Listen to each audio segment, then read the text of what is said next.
This is the Instant Speed Podcast, episode number 49. Our guest today is the reigning USA National Champion, Tariq Patel. But before we get to that, let's talk about FAB Cards. The episode is always brought to you by FAB Cards. If you go to FAB Cards, it is the place. If you want some flesh and blood swag and get all your trading card needs done at FAB Cards, be it Magic, Pokemon, all kinds, but it is the place to go for flesh and blood cards. Get all the tools you need to navigate the world of Wraith, shipped right to your door. www.kfabcards.com. Yes, www.kayfabecards.com. Go check him out. Again, our guest today is going to be Tariq Patel. Before that, let's hit the facts. That being that, hey, a bunch of national champions have just been crowned. In Vietnam, that is Quang Dong on Dorinthia, Adrian Fjell from Norway on Dromai. Out of Hungary, that would be Axe Demonkos on Briar. In Austria, Long Dao has won Briar. In Austria. Out in Slovenia, Jan Ban on Oldham. Mohamed El Fardi in France, also on Oldham. Nitya Kalishelvan on Rhinar out in the Savage Lands. The Brew Queen herself out in Malaysia, winning nationals there. And of course, friend of the show, Nick Butcher, winning on Oldham out in Australia. But there's other competitions around the corner as well. If you're not necessarily into the nationals field, how about the upcoming Battle Hardens? Dallas-Fort Worth will be going on the weekend of the 7th through 9th of October. Out in Columbus, what was originally the Fall Brawl has been upgraded to a Battle Hardened. Realm Gaming putting this one out on. I will be there in Columbus participating because there's going to be a lot of cool stuff, including a VIP speakeasy after party, an alpha draft that you can win and get in on. So check them out at realmgamingnetwork.com. Go check out the Fall Brawl, which is now a Battle Hardened out in Columbus. I'll be there, so that's going to be a lot of fun. Finally, Philadelphia, 11th to 13th of November, that weekend, a Battle Hardened as well. Lots of competition if you didn't quite qualify for the Nationals, but I will be out there in Charlotte for the USA Nats. I'll be competing in the Canadian Nats this coming weekend as well. Lots going on in Flesh and Blood and lots to talk about. And who better than the prodigal son himself, Tariq Patel, who won USA Nationals, now is back in his home country of Canada, ready to potentially win Canadian Nationals, be it hold both belts, as it were. We talked to Tariq Patel. Let's get right into it. Instant Speed is proudly supported by BCW Supplies. If you need protection for your cards, be it sleeves, deck boxes, storage, organizational tools, or hey, are you a comic book collector, a coin collector? BCW Supplies has your hookup. Use the code ISP10. Get 10% off all of your orders. Go to bcwsupplies.com. BCW, protect, store, display. This is the Instant Speed Podcast. We are welcoming back our good friend Tariq Patel. Now, Tariq is the reigning USA champion, national champion, who the prodigal son has returned to the True North, and you will be competing in the Canadian National Championship. So you actually have a chance here, Tariq, to be a double belt holder. Like, you'll have the WCW title and like the Raw Championship or the World Heavyweight Championship. So that's got to be a pretty big deal. Yeah, and it's only for 1 week, so I'll relish that title if I get it, but there's a ton of good players in Canada. I actually think the field, even though it's like less number of rounds and maybe less players overall, just the density of how good the quality of player there is makes me a little more worried to play the Canadian Nationals. So, I'm ready to relinquish my title. I'm going to need a pretty good run of variants to continue it. So I made my peace with it at this point, and I'm just going to go and have fun, enjoy Ottawa, and enjoy the beautiful Canadian fall weather. Well, it's getting nice out there, actually. I had to walk back from the train station all the way, and I was worried because I saw like the leaves starting to change. I was like, uh-oh, I didn't bring a sweater or anything. No, it's like perfect. I think like Canada or like Toronto in September is like ideal. It's just the kids are back in school. You don't have to worry about like nothing's crowded during the day. Me and my, I wouldn't call it unemployed, but like I don't do anything during the day. So like just walking in the streets is great. I don't have to wait in line for like an ice cream. It's amazing. when you see the kids, does it really remind you how old you really are? I can't speak for you, but for me, when I see the kids getting on the bus, I'm like, that was just me a couple of years ago. And then I remember high school was like over a decade and a half ago, and I'm like, Jesus Christ, where did the time go? I was asked recently, like, and I'm talking about this week. Somebody asked me, "Hey, if we asked you, would you host our high school reunion?" And I'm like, "Is it 10 years already?" They're like, "Dude, it's 20 years." I was like, "Holy crap." So the wheels are turning on me, like emceeing the high school reunion for 20 freaking years. But like, just on this note, you're absolutely right. Like, driving around when I used to like drive to the office, like when I had an office job a few years ago, like just driving through the streets of Mississauga and seeing the school bus pick up kids. And in my mind, I was like, I was on that. And are like things have changed where your parents would literally just be like, all right, see you at like leave the house at 7 and then see you whenever I see you. Like that's it. Who knows what happens to you for, 9 hours in a day or whatever. It's a whole different it's a whole different world. But yes, I feel exceptionally old, but not because of Yeah. school buses, but because of 20-year high school anniversaries. Sometimes it feels like just yesterday, and other times when I look back at it, because high school is when I really started playing card games, right? So, and that feels like a lifetime ago. So, in some aspects, it does feel like it's just a different person. I don't know how it would feel if I went to a high school reunion, seeing people I haven't even thought about for freaking like 20 years already. So, I don't know. Are you going to do it? Are you going to host it? I would do it if they asked me. I just told them the person, because usually how this goes is if you agree to something, they take it as you're agreeing to helping in the entire organizational process. So what I said was, I said absolutely, but that's all I'm doing, and just let me know when I have to show up. Like that's it. I don't want any of the organizational stuff. But literally for me, and a lot of my nerdy buddies who are successful and whatever, but like I was a nerd in high school. Like Mhm. I was in that category of super nerdy, so I would never get invited to parties and or any of that stuff.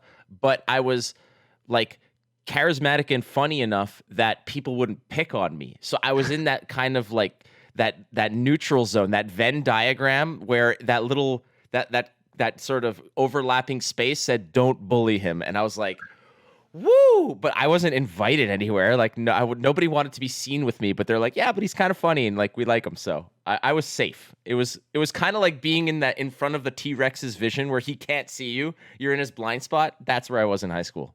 I know. Yeah, that might have been a okay, we're a little off the rails Nice here. little tangent. Yeah. We're good though, nonetheless. All right. Long story short, we're old. But so before we get to your prep and all that, I mean, you're still on Team Dragon Shield, and a lot of people actually. One of the questions that we got from Twitter was, "Will there be more Team Dragon Shield players? Will that team expand?" But you guys started off pretty strong because Nick Butcher won Australian Nationals.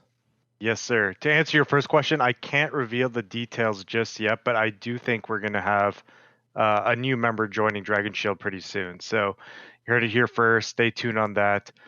Just trying to get Matt to work out the details. And once that's done, then we'll probably announce it. And yeah, so Nick came out really strong. He had only about a week and a half, 2 weeks from when we got back from the PT in Lille.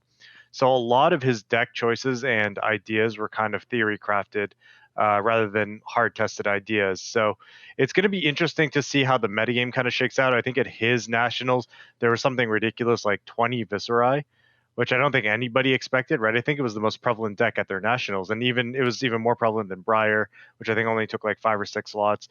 And then Oldhim, I think there was only 4 other Oldhims in the room. And that was pretty contrary to what we thought, because a lot of our theory and talk beforehand were like dedicated to, okay, how do you get an edge in the Oldhim mirror if that's going to be a popular deck? How do you beat Dromai if, Dromai rises up and takes the place of Prism, which recently Living Legend, and as we're seeing now, it's happening.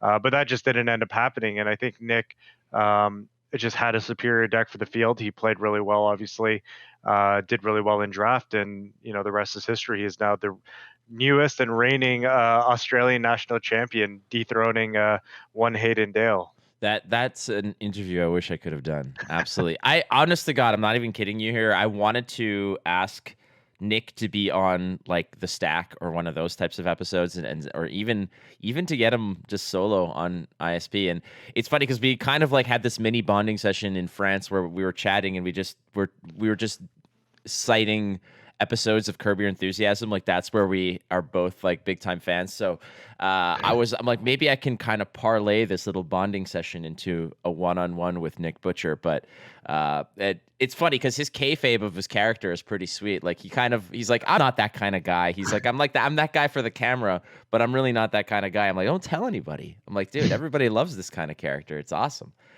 I don't know if you ended up seeing his interview, but he actually ended up shouting Queen Elizabeth as his inspiration for his win. So. Oh man, yeah. There's a little bit of yeah. I don't want to say controversy. I mean, look, I'm I'm not a fan of the monarchy. I'm not. This is not my thing. I don't wish death on anybody. This is just a concept that I'm not. I don't understand. Like I just like monarchy and that kind of thing. But the fact that that Nick Butcher may be responsible for her. She was gonna make 100. Nick, like, what did you do? Like, you actually. Well, it's a funny little sound bit, so I'm gonna try clip it and I'll send it around because I think he says, "I'm doing this for my girl Liz." I think were the exact words he used. So, Okay, if you have that, I will absolutely throw it in here. Those are some of the best ones, just for context. If not, just picture Nick Butcher's voice saying, "I'm doing this for Liz." But yeah, the other thing is like UK Nats just got delayed or yeah, postponed, and 3 days notice. That in itself is the whole thing. I feel bad for the people who, travel is one thing. It's a big country, you got to get there, but ultimately, what does this do for, let's say, for you and somebody who's really a major threat to win this? How does this throw off your entire planning process or such, or do you just take it in stride to a degree, try not to let it influence you, and just say, all right, well, I get an extra 2 weeks of practice? yeah. As it's tough as a UK player because, and it's tough for LSS too because I woke up today and I saw a lot of really angry players from UK and so forth and them talking about it. But as a third party kind of observer, and I don't have any skin in the game either way, right? It's after my nationals, the information doesn't matter, and I'm not playing in it, and I'm not LSS. But I remember when the Queen first passed, there was a lot of people that kind of raised concerns, being like, her funeral is going to be like around the time of UK nationals. Now I don't know the specifics, but when I first started reading about it, it was like, oh, can we postpone it? Like I saw that kind of tweet from not just one or two people, but from a good number of players being like, oh, this is going to like mess up the city. Public transport's going to be a nightmare. Can we just postpone it? So I don't envy the spot LSS is in because they got a bunch of people saying, hey, on this side, it's going to be chaotic. Can we postpone it? And then they go ahead and do that. And now it's like maybe the louder majority are now like going, what the heck? Like you should have said, screw the vocal minority and leave the date where it was. And from what I understand now, it's also scheduled during a marathon. So, I think it's a rock and a hard place. And if they kept it on the date, we would be hearing like, oh my gosh, like the Queen's thing is messing everything up. And if they move it, now we're getting the consequences of that. And I think they were in a lose-lose scenario from a company point of view. And just thank God I'm not in logistics and tournament organizing because I don't know what I would do in this situation if I was them. Oh no, big time. Like just I was back when I was doing like major Gwent tournaments. There was one where everybody used to fly to Warsaw because the studios were there in Warsaw for the major tournaments. I was literally my suitcase was at the door. I was just on like answering a few last minute emails because I was literally 30 minutes away from grabbing an Uber and going to the airport. I got a frantic message, and this was like 2 years ago. They're like, "Yeah, everything's canceled. We're just waiting for COVID to sort of wrap up, and we'll go." So they're like, "We're probably going to postpone it for like 2 months, and then we'll revisit." And obviously, like 2 or 3 years later, and it never happened. But like, I can understand just the absolute psychotic nightmare because there were a lot of people who were like, "Why are you postponing this?" But obviously, COVID and like the death of a queen and like a reigning monarch, like again, as a Canadian, I have absolutely no understanding of why a monarchy exists and such. Like, is it tradition? It's whatever. I get it, but like you mentioned, the most vocal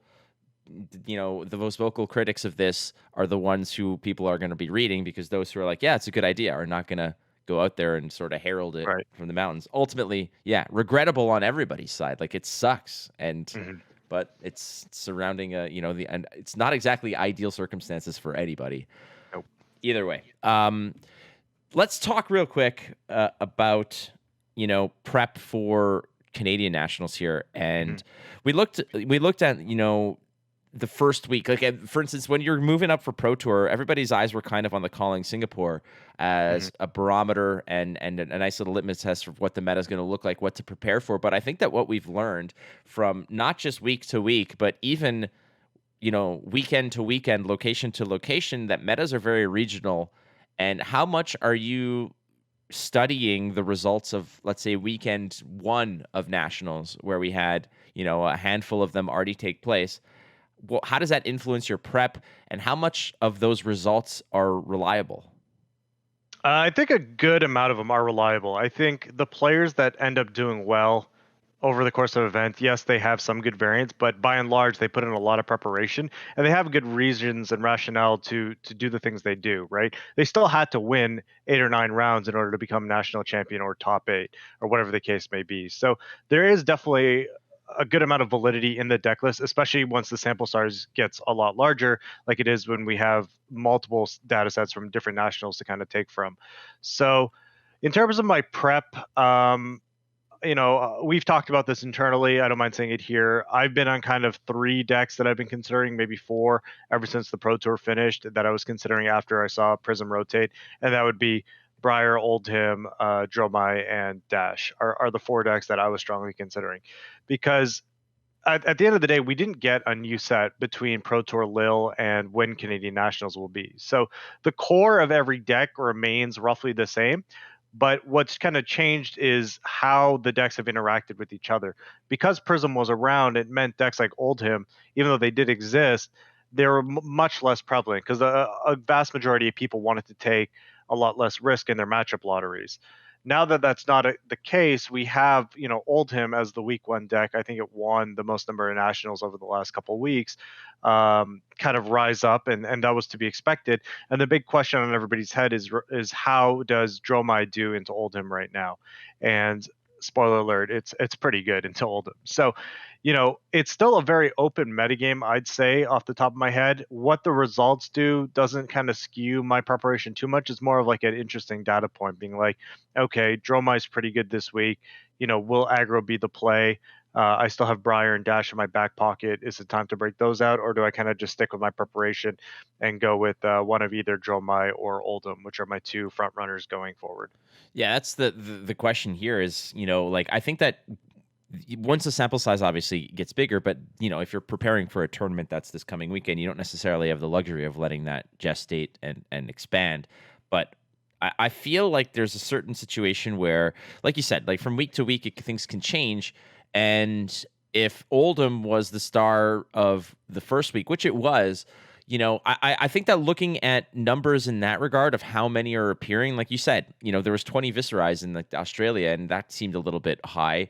I Hmm. think that you still, like you said, you still have to go through the gauntlet. You still have to perform well in Swiss. Looking at numbers of heroes, I think, is maybe not the right way to do it. But looking at the deck lists of the heroes that have succeeded might be just giving yourself at least an opportunity to understand: is it a slower meta? Is it a faster meta? Like Oldham can play 2 ways. Like Oldham could smash you in the Yep. dick and or just stand pat and close the door. But when it comes to moving forward with Canadian nationals, there's only so many reps you can put in. And Mhm. how early on, like how late up against the line are you kind of making your decision for a deck? Like I feel like if I'm not settled on one hero a week before or 2 weeks before, then I'm kind of just making it harder for myself. Yeah, what's funny is we were joking about that because Dokes and I were actually talking about quote unquote audibling to a different deck, and he's like, we have to define what an audible is because if we switch decks a week out, it's not an audible. Like it has to be like 24 hours before to call it a true audible. But in my head, it's like if I'm moving to a deck I'm less experienced with like 5 days notice, heck yeah, that's an audible in my brain. Like, but to him, it's like that's not a true audible. You have 5 whole days to jam like 30 games. Like that's not an audible. So I don't know. I don't know how fast it has to be considered a last minute change, but I'm on the fence right now. No, I said, well, that's it. Like, everybody's idea of an audible is different, and like for someone, for instance, like Dale and Mac will be on the car ride to the venue, or in the Uber or whatever, and just be like, man, I don't know what I'm gonna play. I'm like, what, are you kidding me? Like, dude, it's day one of the calling. He's like, yeah, I just brought a few decks, printed out the deck list. I'll figure it out. Like, okay, like, good luck, my friend. But for others, I like if I didn't, decide to play what I'm playing, and it's no secret, I'm playing Oldham, and I've been playing it on Talishar for a week now. But Hmm. the lists has evolved, through discussion, through practice, through whatever. But I just feel like if I was not settled on that, it would have been an absolute nightmare. Like, where's your comfort zone? Like you said, 5 days before is like late. Yeah.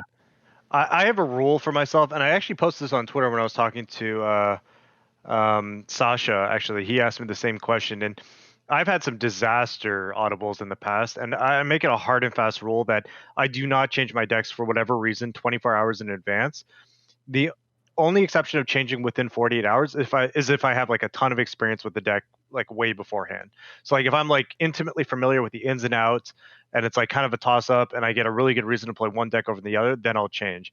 But usually 48 hours is kind of my window and I don't mess with it because the biggest lesson, and I'm still learning this unfortunately, is that players like the metagame is not rational, right? Just like the economy is not rational, people play what they want to play. People play what they know how to play, and that is the biggest trap I think higher level players still fall into. Like I say this story a lot, but in Pro Tour 1, I think our biggest mistake as a team, I'm talking Team Dragon Shield here, was erroneously under thinking how representative Prism would be in that metagame. Because in our testing, Prism was like unwinnable against Chain, and at best, at absolute best, was just a coin flip versus Starvo. Like we even got to a point where we got it where it's like maybe even 55, 45 or 60-40 in terms of Starvo's favor.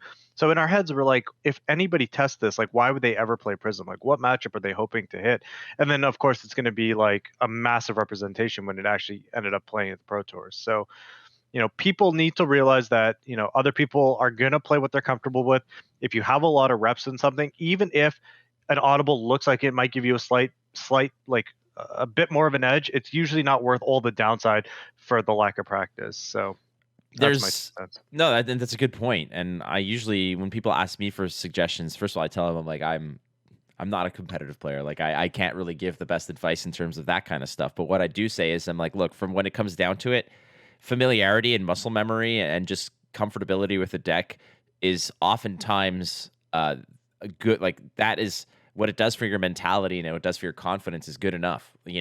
Calling a last second, shift in the defense, so to speak, to just be like, well, I see this, so I'm going to bring this. It kind of, it very rarely, you got to be really good and you get to be really familiar. If it's a deck, like you said, that you've played 1,000 reps with already and you're just making a last second call to go back to Old Faithful, like that feels all right. Hmm. But I've always told people that just knowing the deck, know your deck inside out is enough of an advantage over picking up a better deck. If it's just about the cards in the deck, then it's you're not going to have the same top eights all the time. Yeah. Um, when it comes to prep for these things, this is one thing that I at last year's Canadian Nationals, I was playing your Briar list, and I was thinking about again not being too cute with it, but just being like, okay, like let's change one card for this, or like make a few calls here, this and that. Ultimately, the stupid thing I did was I showed up. And all the cards that I sided out because I was not sure of, I was like, okay, here's like the 60 cards, here's like the 20 cards or whatever. I had like a pile of 30 of them, and I'm like, I'll decide when I get there which ones I'm going to play. I forgot those cards, so I literally brought the 60 and the equipment.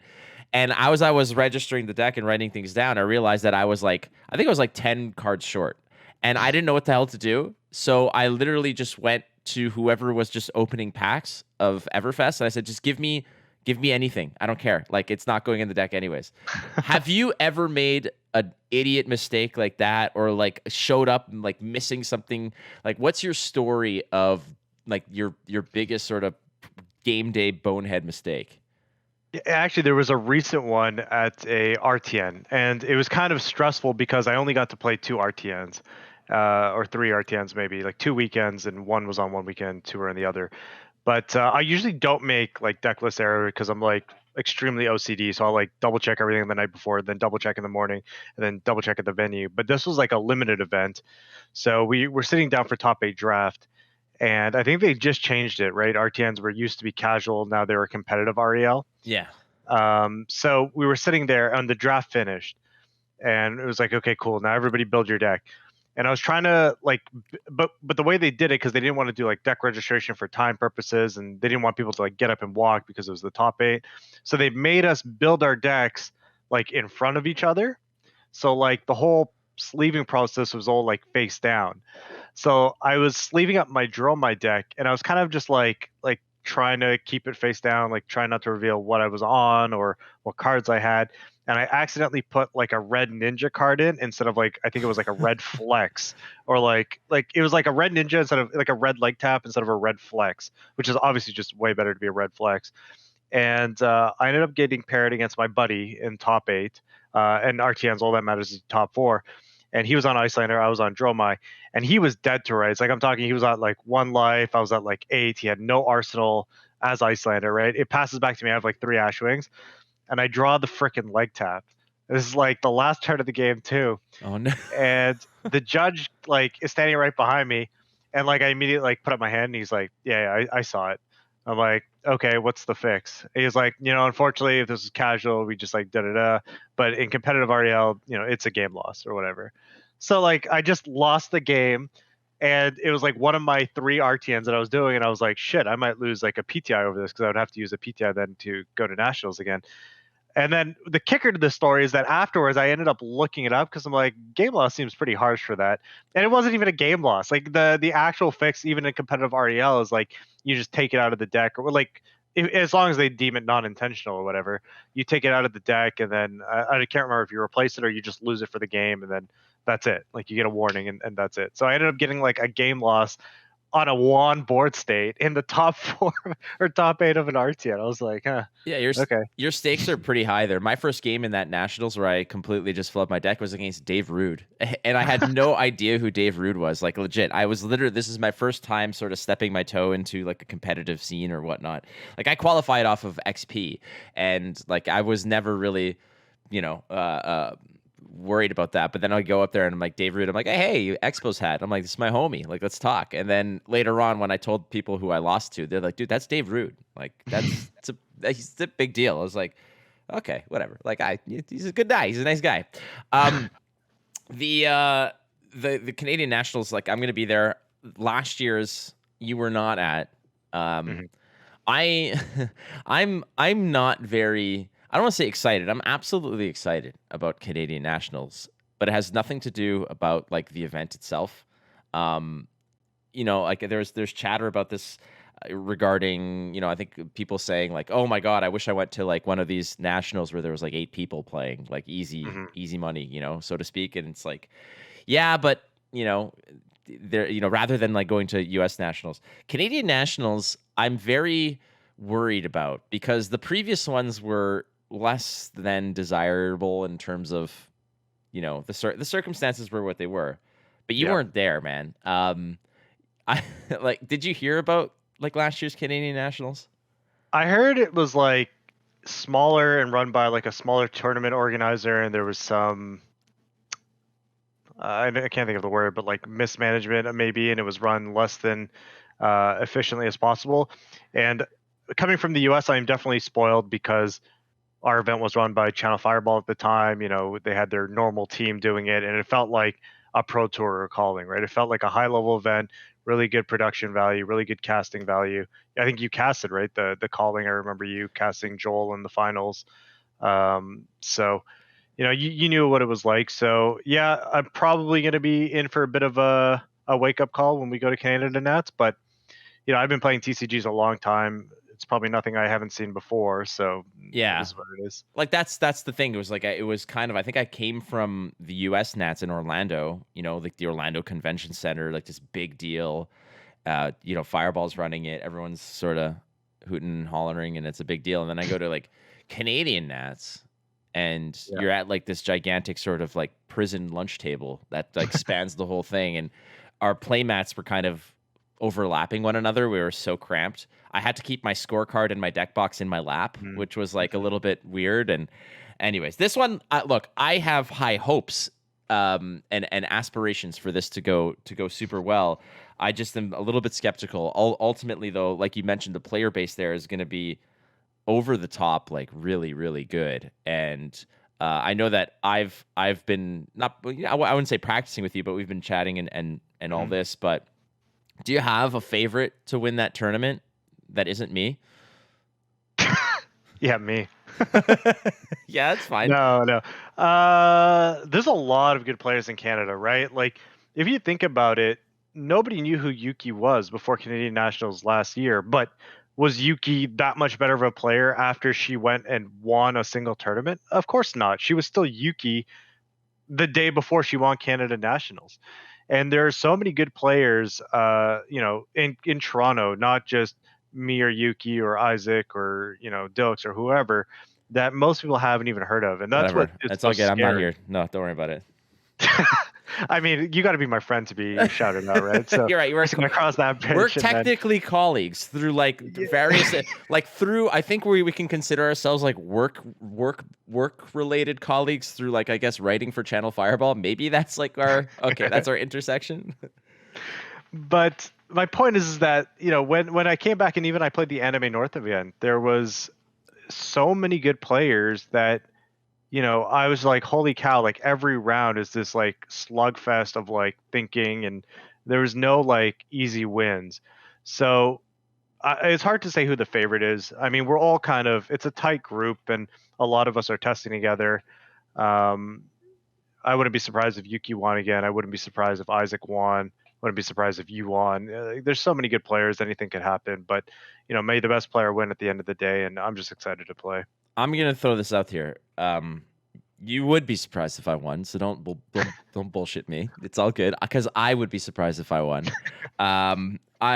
This is the tough part about it is like if I were in what other some other regions I would feel like I'd feel really good about myself, but like you mentioned, like just within like a 20-mile radius, there's so much killer talent around this area, and that's not even to sort of factor in people like Yuki who are flying in to just absolutely probably lay waste to the entire thing here. But what kind of concerns me is like the pricing for Canadian Nats. Like I've done so much to try to hype up Canada on the Flesh and Blood map in terms of it being like not just like a hub for Flesh and Blood, but I want it to have a reputation. And for a while it kind of did, and the players and the talent are there. But what really kind of pumps the brakes on that momentum is the fact that the major tournaments that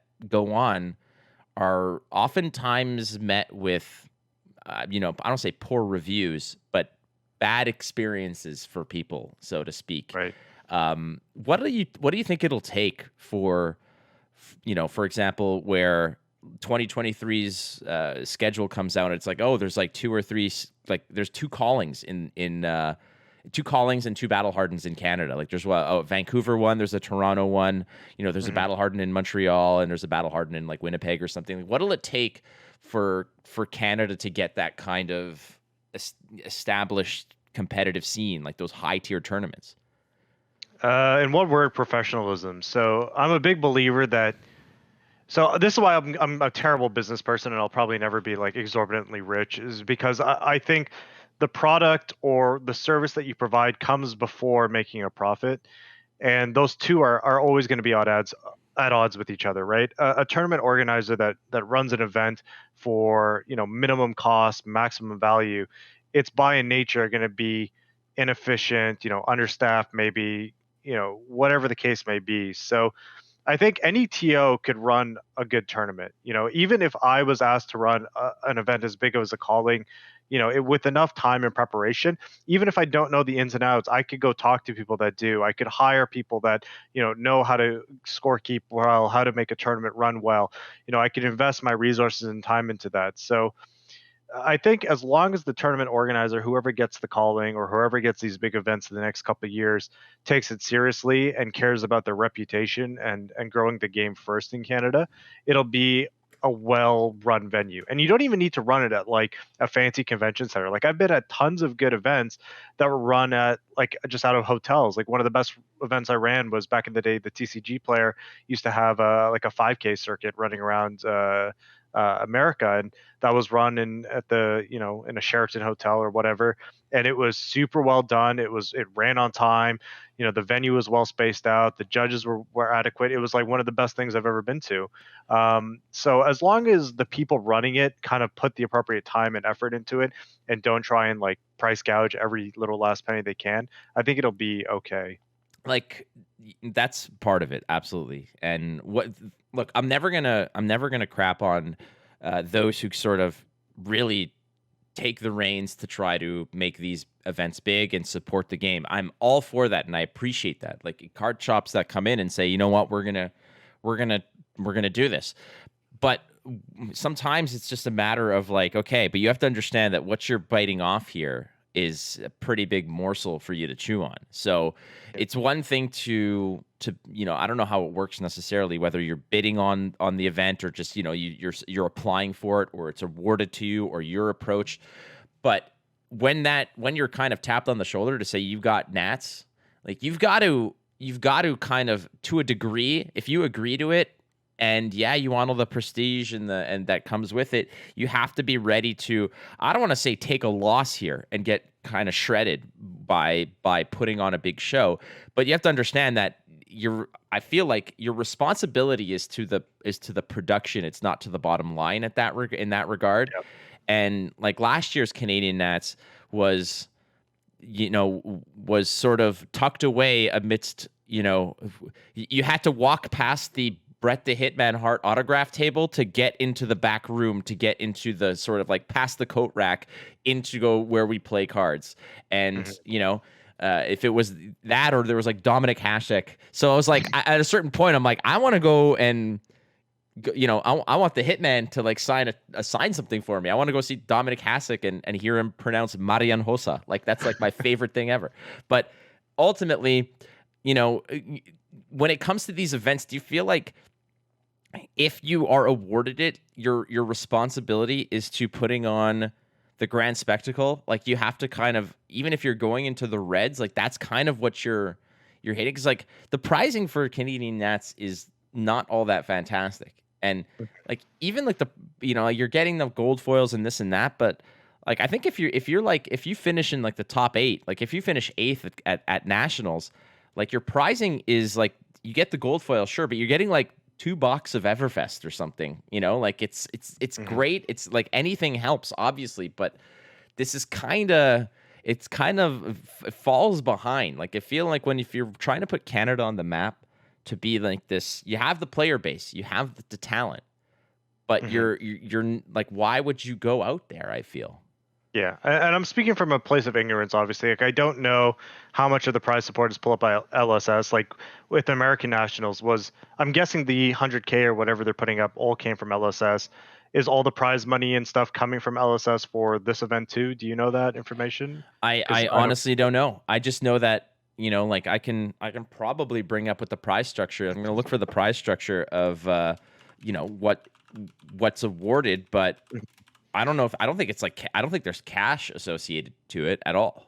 Yeah, and I also know Canada has some like weird laws with like prizing and big events too. So that definitely plays into it to some degree. Because I remember, like even in the Yu-Gi-Oh TCG, I think there was like a Grand Prix equivalent or a calling equivalent this weekend. And one of the ways around running one of those events is that they have to give packs for entry. So you can't just play in this tournament, pay like $50 and play and win X amount of dollars. They have to like pay an entry and then they get like 5 or 6 packs, and that's what the entry actually is. So like on paper they're buying packs and then they're also playing in this tournament with now additional prizing. So that may play into it too. I'm not sure how the gambling laws and so forth work in Canada. I know a lot of the companies have to like kind of tiptoe around that, but I agree with you. I think at the end of the day, if you're running a high level event, be it a calling or a nationals, as a tournament organizer, you need to think about the production value before the bottom line. Like if it was me that got handed the reins to Canada Nationals, I would do like a red velvet kind of like rope off for the play area, like adequate space. Even if it meant taking, a couple $1,000 losses just for the brand recognition after, I think would be worth it, right? Especially if I was a store owner, just to know that like, hey, XYZ store put on this really sick event, and that's all people are going to be talking about for the next 2 months. That might be worth $1,000 advertising expense right there. And then if I have a store, maybe you have a vendor at the venue that's breaking even maybe on some of your losses. So, but like I said, I'm not a store. I'm only speaking from the top of my head, but my experience has been often in card games is that stores will often kill the golden goose to eat it rather than let it lay its golden eggs. And I think that's something that goes deeper than just the, large event scales. And we're talking now like ProQuest LGSs that charge $30 entries, give nothing back but the LSS, free prizes, and then they get mad at their players for complaining about it, which I think is a bit ridiculous. But we could talk about this ad nauseum. Yeah, we could. Like the thing about it is just like okay, so I'm on the site and the prizes are now first place is $1,500 cash plus Okay. the plus the gold foil. Like comparing that to what did you win for finishing? I think it was 10,000. It might have been more. Can't remember now. All right, so 10 grand. Now I can't confirm this right now. I'd have to dig through screenshots and chat logs and whatever. But the prize structure here, I'm almost 100% certain this may have been changed recently, but it used to be 50. Like for instance, right now, 5th to 8th place. If you finish in 5th to 8th, it's $500 cash. I'm almost 100% certain it used to be $500 worth of product. Like that was on the page. So Yeah. I think that was actually changed recently. I have to confirm that. Mhm. But the other thing about this is like, and I'm not here to just harp on this one event, but Mhm. like this is why I'm a little skeptical of it. For instance, a team event for a box, like the 32 team box tournament, like the Mhm. team box tournament is $300 to enter. And there's the prizing for it is just one cold foil to the winning team. And yeah, it might be a valuable cold foil, but who amongst those three are keeping it? So you almost have to sell it, or the other people are paying the person who has it a share of what it's worth to sort of even it out to, or the dude who has it has to pay the others what their share of what it's worth. And I mean, like, it just seems like things are a little Hold on. Are you saying it's $300 per team and you only get one box? correct. Okay, that's a. That I mean, this that's just like that's kind of ludicrous, right? Like well, it's stuff like that that kind of bugs me. It's like what's happened to the other $200, give or take, or how much is a box in Canada? In America, it's like roughly 110 and change. Is it like 130 in Canada? I don't know. But like, what's happening to the $170 per team? Like, where's it going if not to the prizes? I don't get it. so okay, well, it says $300 per team. Players will be able to pre-register for the event. Each player on that team that pre-registers by September 4th will receive an exclusive custom playmat for the event and a sealed history pack booster box for their team to construct a deck with. So, is it each player on the team gets but like does each player get a box? Like it's kind of for $300, you got to think that you're not everybody's getting a box. Yeah, Like if everybody got a box, then yeah, sure, then okay, that's worth it because at least you're paying that $100 box, which is about what retail is, and you get to play an event. yes. Fine, like I can at least see that. But if it's only one box for three people for $300, that's just I don't Well, think that's acceptable. that's what I would have to investigate. Like if everybody Mhm. gets a box, like I don't know how these team box event. I thought a team box event was you open one box and you make 3 decks out of the box. That's what I assume too. Yeah. Okay. All right. Either way, it's just it's like I really hope that for the sake of competitive flesh and blood in Canada, like I've been sort of in James's ear for a year now, asking for a calling in uh Mhm. in in Canada, anywhere. I don't care where. Like obviously Mhm. Toronto is the attractive place because it's sort of it's the biggest city, it has the most Mhm. amount of space and venues for this kind of stuff. But Montreal, Calgary, Winnipeg, Vancouver, there's like 1,000 places that you can put it where people will go. Mhm. And I just the way that this event was kind of sold and sold to me was like, they want to put Canada on the map. Hmm. And I'm like, all right, well, the players are doing that. Now it's up to you, kind of thing. But Yeah, I mean, this again is stepping into LSS territory, and the one time I dared venture into anything that has anything to do with the managerial or design of the game, I was like disastrously wrong. So I got burnt once, and I'm not touching my hand over there again. So I'll agreed. leave it up to the big boys. Yeah, well, again, I want nothing more for this to go well, and I will be there, and I will support it, and I will do what I can, and that's it. And hopefully I make day two, because if I don't make day two, I'm don't know what I'll do, because I'm not paying $300 for a box of history pack. That's not happening. Um, We'll do it together. Oh, dude, if you scrub and I scrub, like I was talking to Dave Rude, and I said, hey, out of curiosity, if you scrub out, like, do you have people for like the team event? Like, if it's people I know and people like I can have fun with, then I don't mind putting up the money, even if it's not worth it. Like, if just to sort of flesh out a team. And he's like, oh, I already got a team. I'm like, so you already have a team, so you trust them enough to be on your team, but you don't trust them enough to make day two. So you've already like kind of. I'm like, I'm a lock for not day two. So like I'm already out there. But if you don't make it, dude, it's you and I, and we'll find somebody else. So we'll just make it happen. All right. Talishar Online has Yeah. continued to be a very spicy topic of debate. There's people who are, you know, big kudos. Like, we had them on the show last week, and speaking to Nate and Jotrick, who are sort of like the top of the heap when it comes to fixing that site and developing it, have been doing the Lord's work in terms of fixing bugs constantly. They're on the daily. They're improving the site, and the results of that have been, logging in a month ago and having 5 games going on at once, to now 60 plus at any given time during the day, with like 2 or 3 in queue waiting for opponents. So what is your involvement with Talishar, and how has it influenced your prep and your productivity when it comes to preparing for tournaments? So it's helped a ton. I first kind of stumbled into it, kind of serendipitously, a couple weeks before Pro Tour Lille.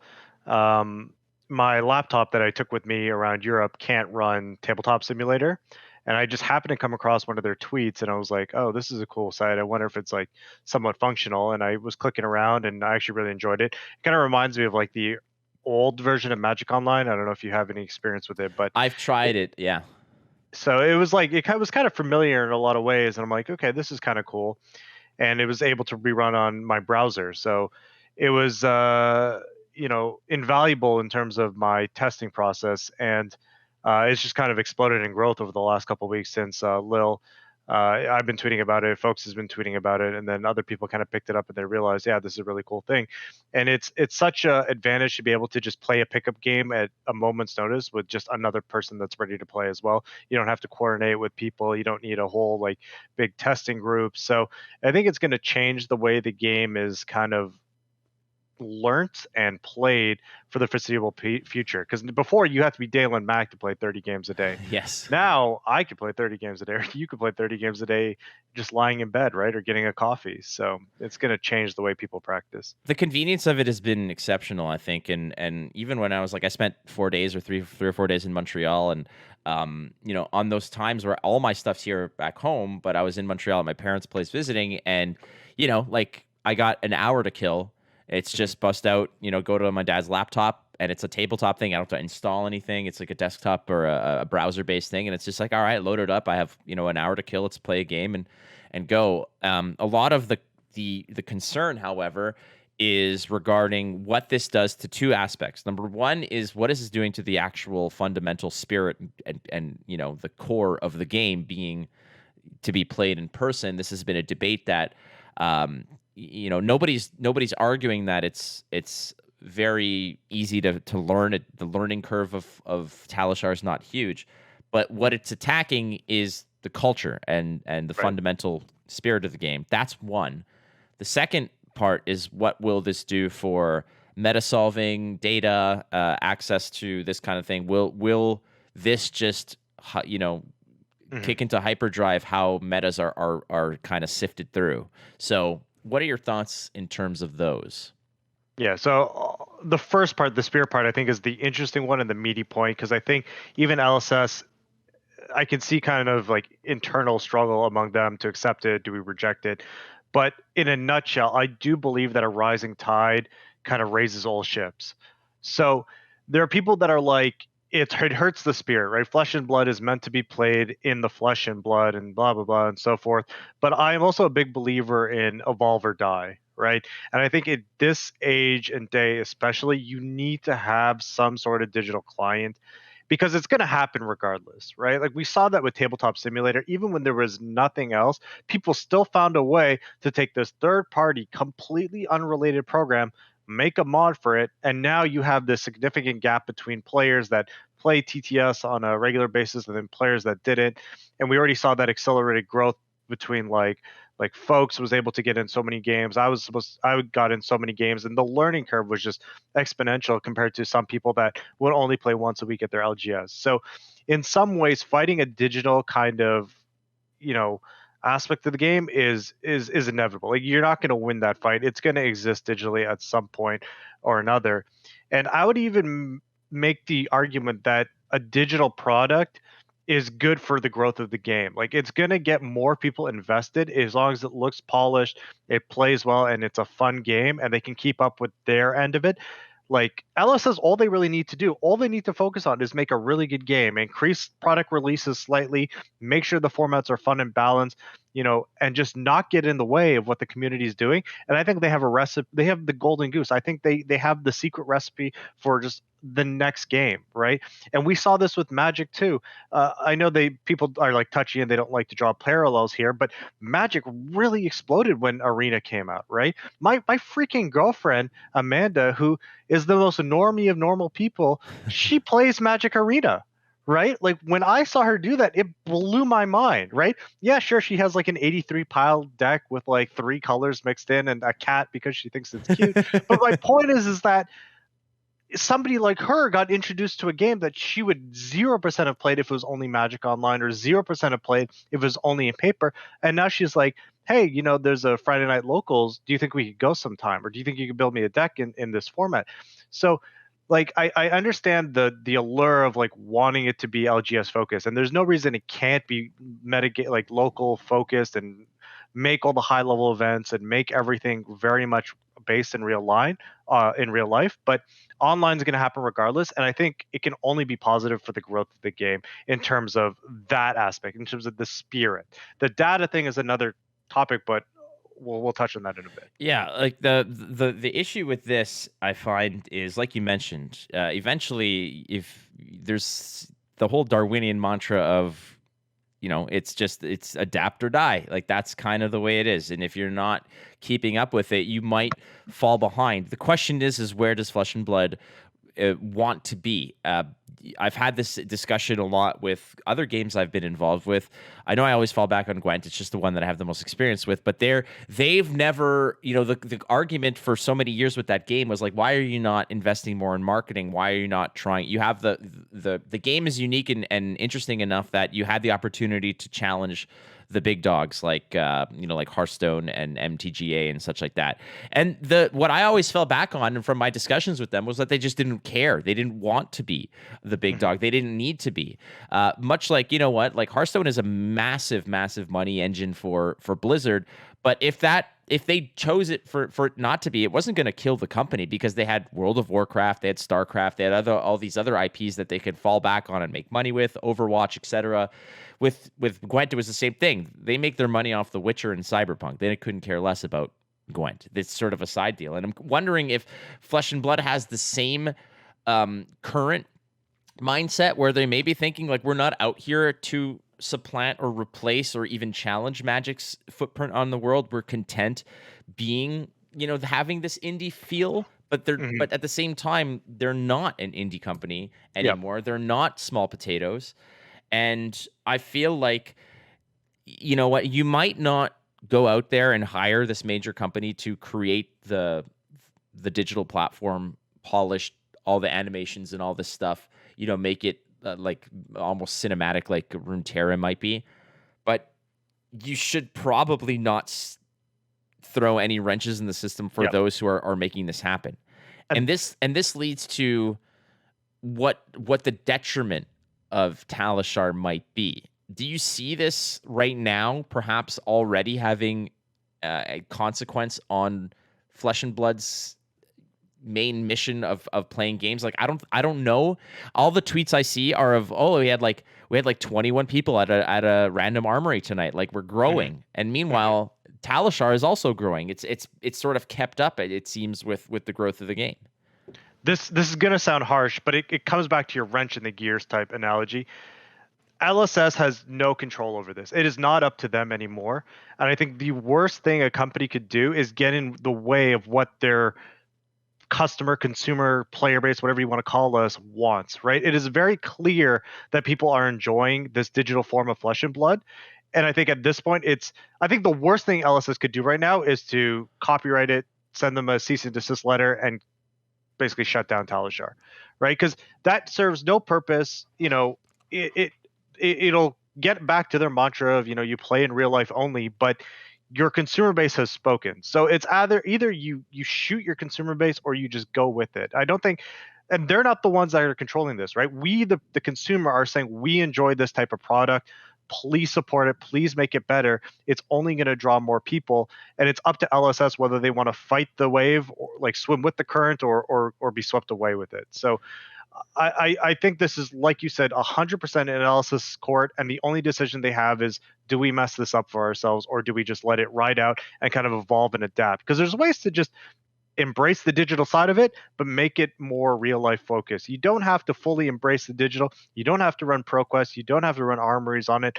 But maybe, a couple dollars here and there to people doing good work and polishing it up draws more people. That puts more people in armories.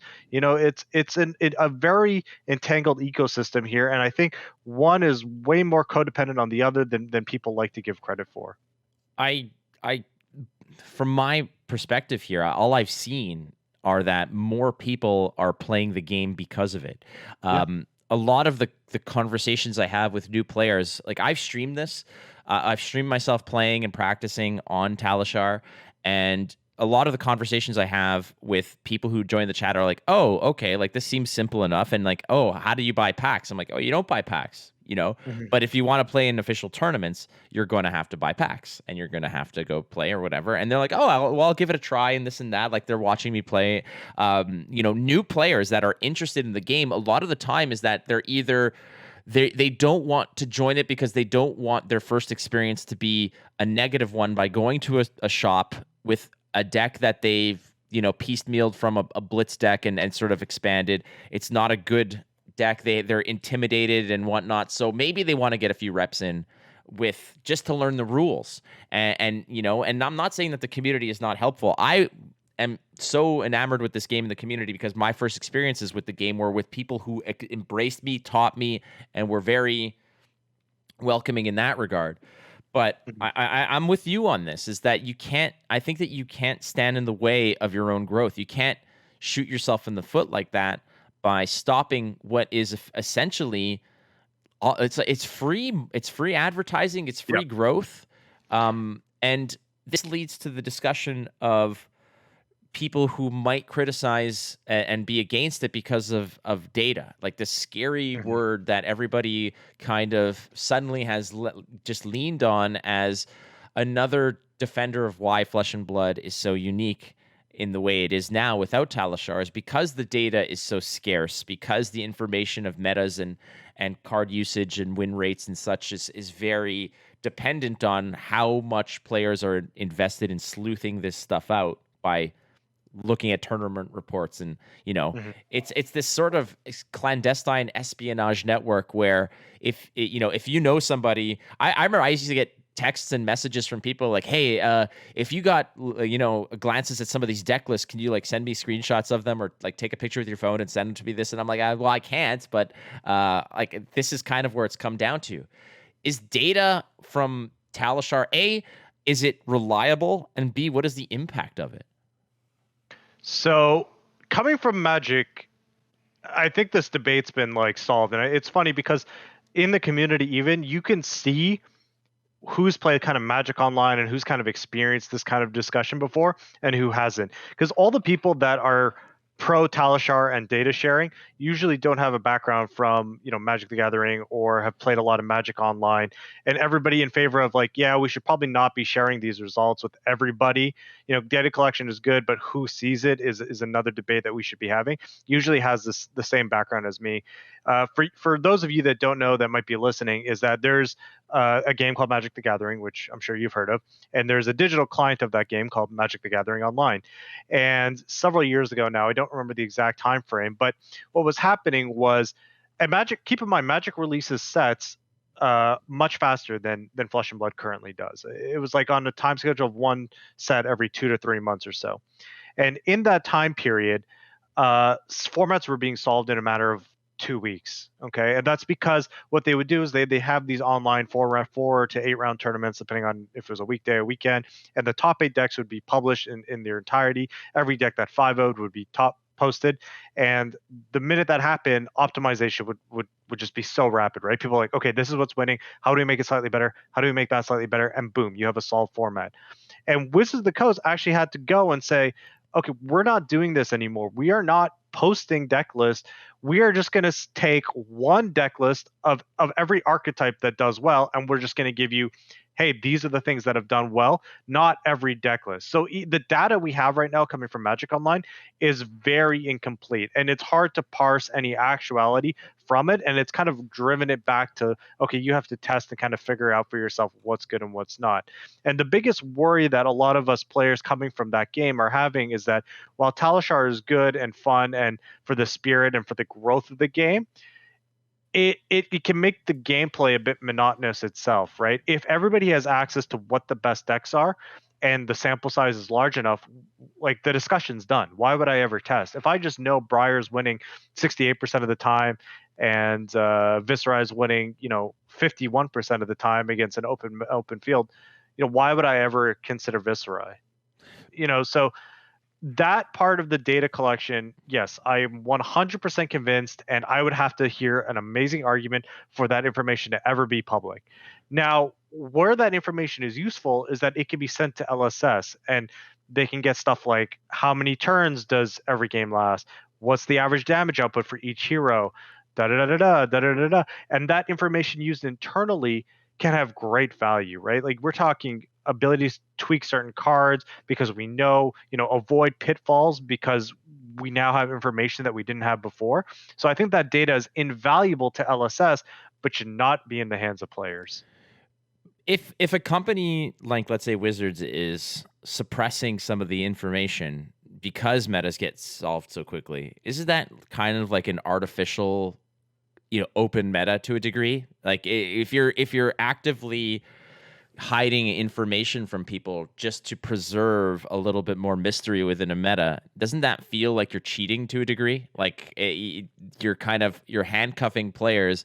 It's like kind of tying somebody's hand behind their back to make the fight more fair in regards. Like, why can't you just let the information, sizzle to the point where people can get access to it and make their own decisions? Well, I think the point they were making isn't to handcuff people, but just to slow, because it'll eventually get to that point eventually. I think they just didn't like how fast it was getting there, right?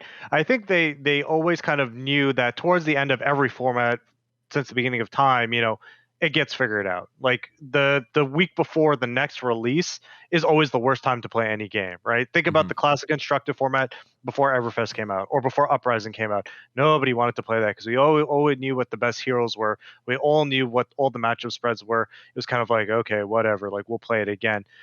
I think the biggest concern isn't that, we're handicapping certain players. It's just we want that feeling to be as minimal time as possible. And by releasing that data, we're just making that period of, oh, this boring format all over again that much longer. So when it comes to information and data and such, like, a lot of it is just whatever's being played on Talishar. And Mhm. I made this example, I think the other week, last week with the Talishar developers. I said, well, like you might have like 10 games with Azalea and, oh, she's got like a 68% win rate or whatever. how reliable is that? How much of that is just somebody on Azalea playing their buddy, and or finding the right matchups? And yeah, the sample size is small, but at the same time, like, how many people are on Talishar playing decks that are actual reflections of a true meta? And in which case, in that point, like, how much is that statement I just made like complete garbage because of the fact that I'm saying, well, it's not a real meta, it's just what everybody's playing? Like, it seems like it's a contradictory statement. So now we're going into my favorite topic, which is statistical analysis, and I love talking stats because there's a concept in stats where it's something called regression to the mean. And in any given sample set, you have like the power of the data, which is directly proportional to how many data sets you have in it. But the long and short of it is that even if there's that guy playing his buddy Briar versus Oldhim, and he doesn't know what he's doing, blah blah blah blah blah, if you get 1,000 people playing Briar versus Oldhim, it will eventually kind of resemble a normal distribution, and those outliers will tend to cancel each other out, right? For everybody who's playing Briar versus Oldhim with a really wacky build, there's going to be a Matthew Folks playing his Belittle Briar and skewing the data the complete opposite direction, and then it kind of normalizes in the middle. So when the sample sizes are extremely small, like they are now, where the patient population, when the player population is not as big as it should be, yes, the data is unreliable. But for the heroes that are being played a lot, like Briar, Oldhim, Dromai, whatever, you can say that that data is pretty reliable because there's enough sample size that that kind of noise or the variance at either end of the bell curve kind of get canceled out, and it probably normalizes somewhere towards the truth. There's a worry in certain cases for the professional players and those who have these spicy brews. Matt Folks went on record after he won Pro Tour 2 that Talishar was a big part of his prep and such like that. At what point do you perhaps worry? Because I know that the secrecy, for example, of certain decks, dude, like, people I thought were my friends are just like, I can't tell you anything. Like, I'm just like, and I respect that. I thought we were buddies, but I respect that. But when it comes to major tournaments and major information, a lot of it is the secrecy of certain decks that you're bringing. And I feel like, no, like, for somebody like Matt Folks who had this Briar list, you bring Briar and nobody is surprised, but you bust out something like Promise of Plenty, and like you're creepering in all this weird stuff, and like the deck itself is running yellow snatches, and like that to me feels like it's a very secretive kind of thing that caught people off guard. Part of it is a surprise factor. Are players like Matt Folks and like yourself, you mentioned you practice, are you bringing the actual brews to just sort of unleash on random people? Are you hiding your name? Like, what's the protection of that intellectual property that's sort of holding court in your mind? So a couple things. So first, I want to just state for the record that when Matt's saying there was somebody that wouldn't give him a deck list, that was not me. I gave Matt You Flake, did. I gave him my deck list. Yes, like two deck lists that I'm considering. I will not only throw this person under the bus, I will then get in the bus and drive over them. This is Brian Basoko. I asked for some advice regarding, and he flat out just completely Dikembe Mutombo stuffed me and finger wagged me and said, no, no, no, no. So you are now on my shit list, Brian Pasoko. I'm kidding. Again, I completely understand. He's part of a team, and he was sworn to secrecy on certain aspects, and I respect that. And but ultimately, yes, screw you, Brian. So this is a really interesting topic, and something I've kind of been talking to. Now we're talking Matt Rogers. There's too many Matts in my life. Matt Dokes, Matt Folks, Matt Rogers, Matt Flake. Yes. So, there's too many Matts in my life. So because Matt is the very, keep everything inside, don't test with other people. And I respect that, especially with, if it's not my idea, it's not mine to share. And a lot of my Pro Tour testing was against myself. Like I would literally have two decks in real life and I'd play against myself. And, that philosophy is a very old school TCG card player mentality.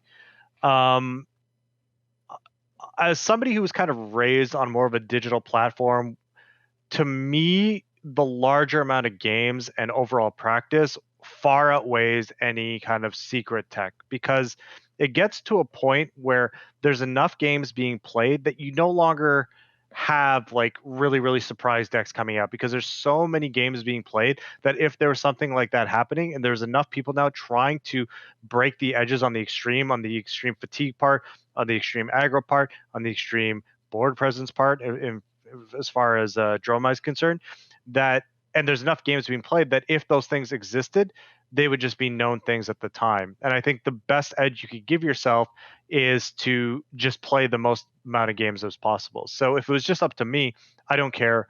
Like, people can play against me all they want.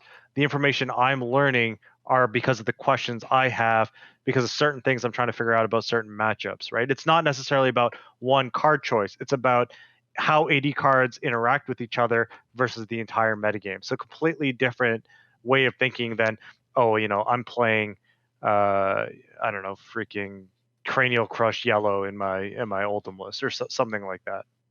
Yeah, well, you want a cranial crush yellow, cranial crush yellow. To each their own. But yeah, screw you, Brian Basoko. I think I'm not sure if you know who PVDDR is. Like a legendary That's that match. dancing arcade game, right?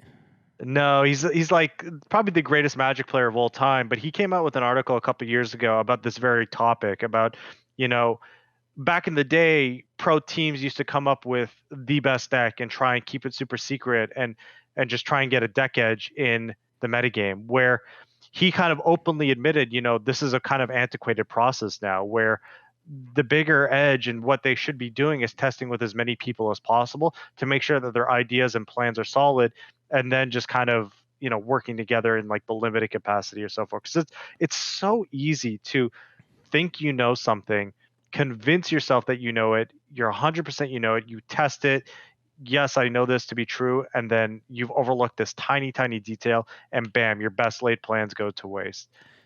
You, So, you're notorious for just being very open with your deck lists and such. It's like, this is what I'm playing at this tournament. This is what I'm bringing. Like, no secrets, no surprises. I mean, you throw in like a knick-knack, bric-a-brac kind of garbage in there just to, Nancy Pelosi the market, you psycho. But ultimately, when it comes to this kind of transparency, is this merely a move on your turn? Like, for instance, the Briar list got out maybe a little bit earlier than you may have liked or whatnot, but you still won the U.S. Nationals. And once that's under your belt, do you feel like when it comes to things like callings and battle hardens and whatever, that you're just like, hey, I already have like a trophy, like I can just throw this out here? Is it a confidence move, or is it just legitimately a situation where you truly believe that if somebody knows my deck list a week before or they don't know it at all, I am equally as favored or unfavored in a matchup, that it's not going to influence the outcome?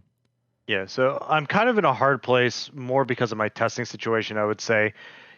If it's a calling, a pro quest, or nationals, like I don't care. I'll post it. Like that Dromai deck that I posted for Canadian nationals was what my Dromai deck was 5-6 days ago. Now it's changed slightly, and people like to give me shit, being like, "Oh, you've changed like 5 or 6 cards," but that happens, right? There's a lag time between when it's written, when it's published, and then when the actual event is, and it's not a real time update. But I try and give my information, when I can, to whoever wants to listen to me, and I'm a belief that like it's not going to affect my tournament too significantly. I might give some people some good ideas, but at the end of the day, my job, at least the way I see it, is I'm trying to also grow the game to some capacity. Now, where this is at odds is that when I have information that's not mine to give, right? Like, for example, I had access to the preliminary Matthew Folks deck, like back when it was playing Explosive Growths instead of Yellow Snatch, that whole Belittle Briar list, right? And now that's not my deck to share, right? So I could have gone and said, okay, Matt, screw this. Like, here's this really cool concept.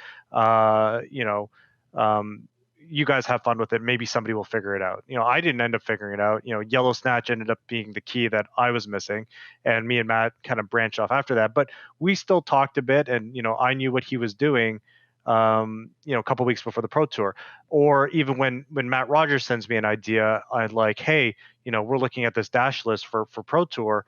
It's not my information to share. So for people have to understand that while I'm open in my testing process and like what I like to play and where my ideas are at, not all the information I'm privy to is right to be shared, right? There's still an objective morale, right or wrong, that I have to abide by. So it's kind of a rock and a hard place in some capacity, and I try and be as open as I can, where I can be. So like for everybody listening right now, the two decks I am testing for nationals are Dromai and Oldhim, and I just wrote a Dromai article, and Flake can attest that I have showed him my Oldhim list. So there you have it. Yeah, I'm going to be giving that out to only our patrons. So sign up to our Patreon, friends, and you'll get access to all of my insider information. But no, in reality, like you mentioned, you're right. Like, and this is something that is so important, that trust amongst people is very, it's very, it could be fragile at times, like, but it's again, everybody's sharing information. And I don't think that something like Talishar is really going to change how things are going to be, how things are going to affect, or how decks are going to evolve and whatnot. It might, it might shift gears from like third gear to fourth gear, perhaps, in terms of people testing and solidifying things. But ultimately, Talishar has never been stronger than this past month since Pro Tour. We just had a set of nationals. We have like a Reinar winning. We have a couple Oldhams. We have Briars. We have a Dorinthia that won. And not only that, it's not that those are the only heroes that are available. The actual spread of what the meta is looking like is quite diverse. Phis are still floating around. If Dromai rolls in, I think that there's enough room for a natural kind of slow progression, like you mentioned, of just going to armories and going to callings, battle hardens, whatever. There's still like 3 or 4 battle hardens before world championships. There's still a bunch of callings that are going alongside some of these other tournaments. There's still a lot to be done. But one thing that I've really noticed is that Triangle of Doom Starvo meta, is long gone. And the Prism hitting Live in Legend has also opened things up. But even at Pro Tour Lille, I thought that it was pretty interesting how much diversity there was. And I think that I truly believe that Talishar is something that should stick around, and that there should be some sort of coexistence, or at least, you might not need to collaborate, but you should at least respect each other's space. Mm-hmm. Yeah, I completely agree with that. Man. All right, question for you, Tariq Patel, if that's your real name. We're wrapping this up. I do appreciate you, as always, jumping in and just chatting. And this one had no script. This was just all off the cuff, and that's where we're at. I think we are work colleagues. I'm hoping that one day, maybe like at a Christmas party, we can have a drink sometime and talk. But ultimately, it's fine. Here's a question for you. You just rolled a 20-foot putt. All right, you just rolled a 20-foot putt to hit scratch for the entire round. How do you celebrate? And it's for birdie. So like you need, if you roll this, it's you break even par for the round. Have you ever broken even par for a round? Never. All right, so this is a big deal for you. All right, it's the 18th. Everybody, all the old people are at the patio having their Arnold Palmers, watching you. It's like 3 p.m, right?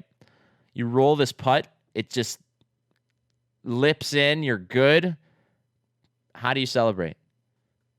I go to the range and try and figure out why my 150 club was 20 feet away instead of 10 feet away. You can never just be happy, can you, Tariq? You just can't be happy, can you? It's that carrot in front of you. I don't know why. And this goes back to like the philosophy of like why humans are humans, but the moment I think you become satisfied and monotonous in your day-to-day routine is the minute you start that depression and anxiety and whatever starts creeping in. I always think once you hit a goal, you need to set a next one to just get better. And it doesn't even have to be attainable. It just has to be something that you enjoy working towards. So yeah, my first thing I would do if I broke even par would be to set another goal to get 5 under par or something ridiculous like that. Would I have a beer or be happy or reflect on the moment? Sure. Would I go out and gamble $1 million at, Vegas and do a line of coke and hookers? No, like that's not who I am either. So the reality is somewhere in the middle. I'd probably reflect on it, save the scorecard. I might frame it, but I'd be out there trying to get 65 the next week. Oh, you're an animal, dude. I remember I rolled this ridiculous putt on 18 to save par for the hole Not Yeah. even like it was still a terrible, but people were watching and I rolled this ridiculous putt and it hit like it's sank dead center and people were like, "Yay," like mildly, and I totally oversold it to the point where I took the ball out, I threw it into the crowd and then I signed my glove and gave it to somebody while I was walking away and they were like, "What the hell is this?" I'm like, "Shut up, just let me live this. Let me live this dream." It was like the most ridiculous thing, but I'm like, screw it. This is like my only time that people will ever cheer me at golf, and I'm all for it. Um, Okay, let me reverse this question to you, yeah. okay? Let's say, for example, you have to cast the calling of or the nationals of UK from your room, and that day your computer breaks for whatever reason and you can't do it, and LSS, fires you. Let's just say that happens. What do you do when you hit your lowest of lows in those situations? What would you do? What would I do if and like they fire me and I'm never gonna do another Flesh and Yeah, Blood? they say, Flake, you're fired, never again, no more flesh and blood. I've honestly I've dealt with this kind of stuff, not like to the point where like it was like a being fired for being a bad broadcaster, because let's be honest, Tariq, I mean, let's be real. But I have been in situations where like work was few and far between, where I actually started to have to look for work. Like I waited tables, when I just started this journey after about like 6 months where work was sort of dried up. I was waiting tables and bartending like 3 days a week just to help out. Uh, I also, at some of my more worried parts, started applying for radio jobs like all across Ontario and all across Canada. Actually, I'm like, I'll move. Like, I'll do the 6 a.m. cow report, farmersonly.com report or whatever if necessary. And it's pretty depressing when you say, "Hey, I've done all this stuff," and you're like, "That's not real experience." Like, just get the hell out of here. But the important thing is you got up and you did something and, Oh and you made yes, a change. So, and to the viewers out there, I'm not trying to be a Debbie Downer and trying to like depress this whole conversation, but my point is that when you have your lows, you try not to get too low. You try and get back and get going. And just like when you have your high highs, you try not to get super high and manic about it, and you just kind of try and go on living. So that's all I was trying to illustrate. I didn't mean to bring the conversation down and hash up some painful memories for you. That's what I did. no, I mean the painful memories were more so literally like every outlet that I applied to that got back to me.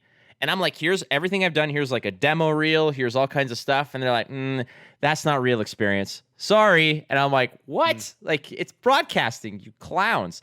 I mean, honestly, I was debating between like get back up, dust myself off, and get to it. It was either that or like pint of Haagen-Dazs cookies and cream ice cream and like Sopranos reruns. But I can't do. I'll eventually run out of ice cream. You got to get off your ass. You're totally right. All right. On record, it's a win and in for me. Are you scooping? Is it at my expense? Okay. You're already in, let's say. Yeah. Okay. Are you scooping me in? Yeah. Okay. Now, here's another thing. It's a win and in for me. You scoop to me, there's like a 15 to 25% chance you don't make it. Do you scoop? No? No, can't do that. No? 5%? No. This would be 100 or 0. Hey, be thankful I said yes. If you asked Dux this question, he'd just say no, even if he was already locked. He'd make you play it out. So For sure he would. No, I know. Dilks is like this like cyborg of stoicism. Like he's just like he's got like Killbot engaged, but he's just very calm and quiet about it. Which is like sometimes I'm like every time I talk to Dilks, like I saw him at the airport in France. It was like him and Joel, and we walked by, and I was like, "Hey, how's it going?" Like talking, whatever. And I'm like, every time I see Dilks, I always think that it feels like I'm asking him for change. Like he's never seen me in my life. I'm like, "Hey, how's it going?" And he looks up at me, is like, "No, yeah." I'm like, his expression is, "Why the fuck are you talking to me?" Basically, it's legitimately like I just asked him for directions and he has no clue where he is. It's like, I'm like, all right, have a good flight, buddy. Like it's all good. I'll see you. I'll introduce myself again for the 50th time next time as well. I love him to death. The funniest interaction was watching him and Nick in person get along. They are the best mates now in the entire world, and I have not strung together how that happened. But they are like Butcher? Peanut butter and jelly. Yeah. Him What and an Doug odd are couple. peanut butter and jelly. It is the funniest thing. And like Nick has, his tendencies and Doug's has his. And I'm like, this is going to be really interesting. I don't know how this is going to play out. Because they were either going to absolutely hate each other or fall in love. And now they're pretty much getting married. So I'll invite you to the wedding. Oh my God, that's like sitcom territory for sure. That's like like Jerry and Newman becoming best friends. Like it just seems so odd. Like I could just honestly see like the way that went down was Nick Butcher being something like saying something along the lines of like, it's really stupid. Like these idiots here playing games thinking they could beat me. Fucking losers. Yeah, I was gonna say it, but I didn't. I was gonna say it, but I didn't. And then there's that pause of like, okay, this can go either way. What is Dilk's gonna say? He's like, yeah, I think you're right. That's pretty stupid. Yeah. And then it's like, boom. And then it's just then they're having lunch. And it's, I would follow that around. Get Fabled Academy to follow those clowns around. I told you Nick already shouted out the Queen. What I left out was the other person he shouted out was Dilk. So it was the Queen and Dilk as his two people he shouted out. The Queen and the King. Makes sense. There you go. Oh, man. Tariq, I do appreciate you, buddy. I will see you in a few days. I'm sure we'll chat before then and all that stuff. But always a pleasure, man. Thank you so much for coming on the show. Yeah, of course. Always happy to be here. Thanks for having me. No worries. We do this all the time. For those who don't know, where to get your content, you just put out another article, Channel Fireball. I think you've written for FabTCG as well.com. Mm-hmm. So where's all your stuff? Yeah, channelfireball.com. I try and write an article about once every 2 weeks, give or take. And then you can follow me on Twitter at TariqPatel10. I do have a deck tech for my Dash video that's coming out on LSS the next couple of days. Deck techs are really, really hard to do in real life, and I apologize if the quality is kind of low. But I've updated my Dash deck as well, and it was one of the 4 decks I was considering as of last week. Right now, I've narrowed it down to 2, but if you're a fan of Dash and you want to know how to adapt it in the metagame, stay tuned at LSS. There he is. The prodigal son returns. He's going to go claim his Canadian title alongside his U.S. title and just make them kiss. That's what's going to happen there. All right, brother man. Thank you so much for being on the show. And thank you all for listening, and to our patrons. You guys rock. Thank you very much to our sponsors, KFAB Cards and BCW Supplies. You guys are awesome as well. Thank you so much for listening to the Instant Speed Podcast. You're not losing if you're learning. We'll catch you next week. Bye. Well,